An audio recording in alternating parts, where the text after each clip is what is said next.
तेजस्वी यादव खुद कह रहे हैं, उन्होंने टीवी 9 से ही बातचीत करते हुए कहा, मैं मुख्यमंत्री जब बनूंगा, महागठबंधन की सरकार आएगी और मैं मुख्यमंत्री बनूंगा। कई मंच से जब यात्रा चल रही थी, राहुल गांधी भी साथ में थे, उन्होंने कहा असली मुख्यमंत्री और नकली मुख्यमंत्री। जनता समझती है कि असली मुख्यमंत्री कौन है और नकली मुख्यमंत्री कौन है। तो तेजस्वी यादव खुद को घोषित कर रहे हैं, आपको परहेज क्यों है? जबकि तेजस्वी तो कह रहे हैं कि प्रधानमंत्री बनेंगे, राहुल को प्रधानमंत्री भी घोषित कर दिया, चुनाव हो रहा है बिहार में विधानसभा का। तो दोबारा मैं कह रहा हूं, मैंने इस सवाल का जवाब पहले भी दिया है, आज भी दिया है, दोबारा मैं कहता हूं, बिहार की चुनाव में बिहार के जनता के मुद्दों को हम आगे रखना चाहते हैं। हम जनता को ये बताना चाहते हैं कि जब वोट चोरी होती है तो जनता के मुद्दों पे सरकार काम नहीं करती। क्योंकि जब वोट चोरी कर कर कोई सरकार बनाता है, उसको पता है कि जनता नाराज होकर किसी और को वोट देगी, तब भी मैं उनकी वोट चोरी कर कर चुनाव चोरी कर लूंगा।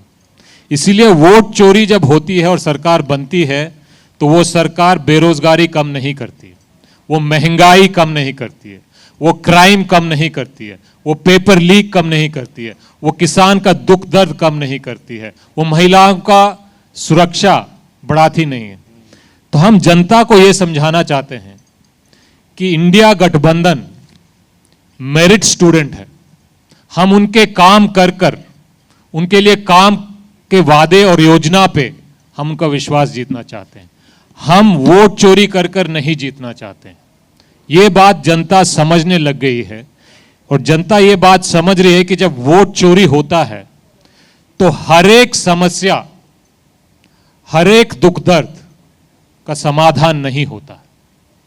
और हम इस चुनाव के माध्यम से साबित करना चाहते हैं कि जनता के सामने दो विकल्प हैं।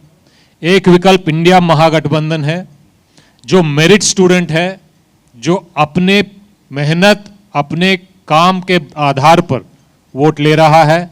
दूसरा पेपर लीक स्टूडेंट है, जो वोट चोरी कर कर सरकार चुराने की बात करता है, तो वो कभी उनका काम नहीं करेगा। नहीं, पर कर्नाटक आप जीते फिर भी आप वोट चोरी कहेंगे, बीजेपी मेजॉरिटी में नहीं आई तब भी आप कहते हैं वोट चोरी है। अब तो विपक्ष ये कह रहा है कि राहुल गांधी वाइस प्रेसिडेंट के ओथ सेरेमनी में नहीं पहुंचे, वो संविधान को नहीं मानते हैं। आपको लगता है उनका नहीं पहुंचना जायज था, संविधान सम्मत? वोट चोरी हो रही है, ये हमने सबूत के साथ, प्रमाण के साथ, एक बार नहीं कई बार हमने ये बात रखी है। वोट चोरी के बावजूद हम सरकार बना रहे हैं, इसका मतलब यह है कि जनता का आशीर्वाद एक तरफा था। वोट चोरी हो रही है, ये महाराष्ट्र में हमने दिखाया सबूत के साथ, सवाल पूछे गए। कर्नाटका में हमने दिखाया, यहां भी हम बता रहे हैं कि वोट चोरी हो रहा है, अलग अलग प्रदेशों में हो रहा है। वोट चोरी की प्रक्रिया कैसे शुरू हुई है, कब शुरू हुई है, ये मैं आपके माध्यम से बताना चाहूंगा।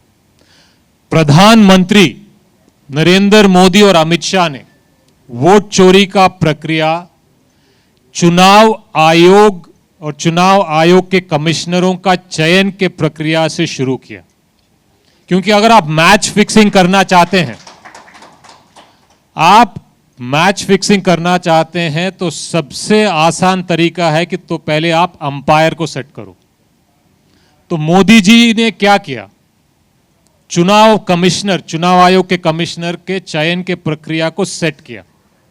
मैच को फिक्स करने का काम, चुनाव को चोरी करने का काम वहां से शुरू हुआ।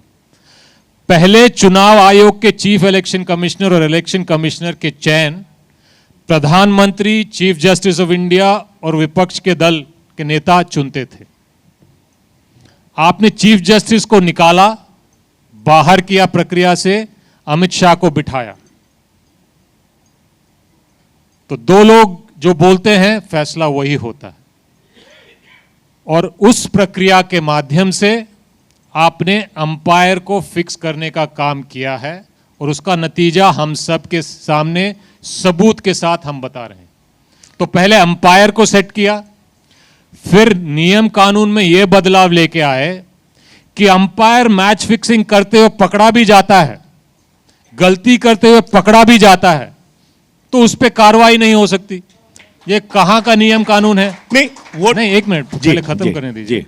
क्योंकि ये समझना जरूरी है। तो अंपायर को तो सेट किया ही किया, अंपायर चोरी करते पकड़ा जाएगा तो नियम कानून बदल के ये कह दिया है कि अंपायर पे कार्रवाई नहीं हो सकती। तो अभी जो अंपायर कर रहा है वो आपके सामने हमने बताया, महाराष्ट्र में ये हमने बताया कि इलेक्टोरल रोल वोटर लिस्ट में धांधली हुई है। फिर हमने कहा कि 5 बजे के बाद वोटिंग परसेंटेज अचानक बढ़ जाती है। लिखित में हमने इलेक्शन कमिश्नर ये फिक्स्ड अंपायर जो है उनको दिया। हमने बोला कि सीसीटीवी फुटेज आप पब्लिक को दिखाओ, हमारी बात मत माने, आपकी बात मत माने, जनता सीसीटीवी फुटेज देख के जनता फैसला करे। जो सेट अंपायर है, मैच फिक्स्ड अंपायर जो है, उसने क्या किया, सीसीटीवी फुटेज ना जनता को दिखाया, ना आपको दिखाया, ना हमें दिखाया, उसने सीसीटीवी फुटेज नष्ट कर दिया। तो ये जो प्रक्रिया है ये हर तरीके से, अब मैं काउंटिंग डे पे आता हूं, चुनाव के दिन पे जो धांधली होती है, चुनाव से पहले जो धांधली होती है, फिक्सिंग होती है, मैंने बात किया। जिस दिन वोट की काउंटिंग होती है वहां भी मैच फिक्सिंग करते हैं। एक उदाहरण आपके सामने रखता हूं। मोदी जी वाराणसी से एमपी का चुनाव लड़े थे। 7-8 राउंड तक कांग्रेस की उम्मीदवार लीड कर रहा था। उसके बाद अचानक लाइव अपडेट वेबसाइट पे होने बंद हो गए। बाकी सीटों पे हो रहे हैं लेकिन बनारस में बंद हो गए और घोषणा हो गई कि मोदी जी लास्ट में जीत गए। मतलब अंपायर को सेट किया, अंपायर पकड़ा जाता है तो उस पर कार्रवाई नहीं हो सकती।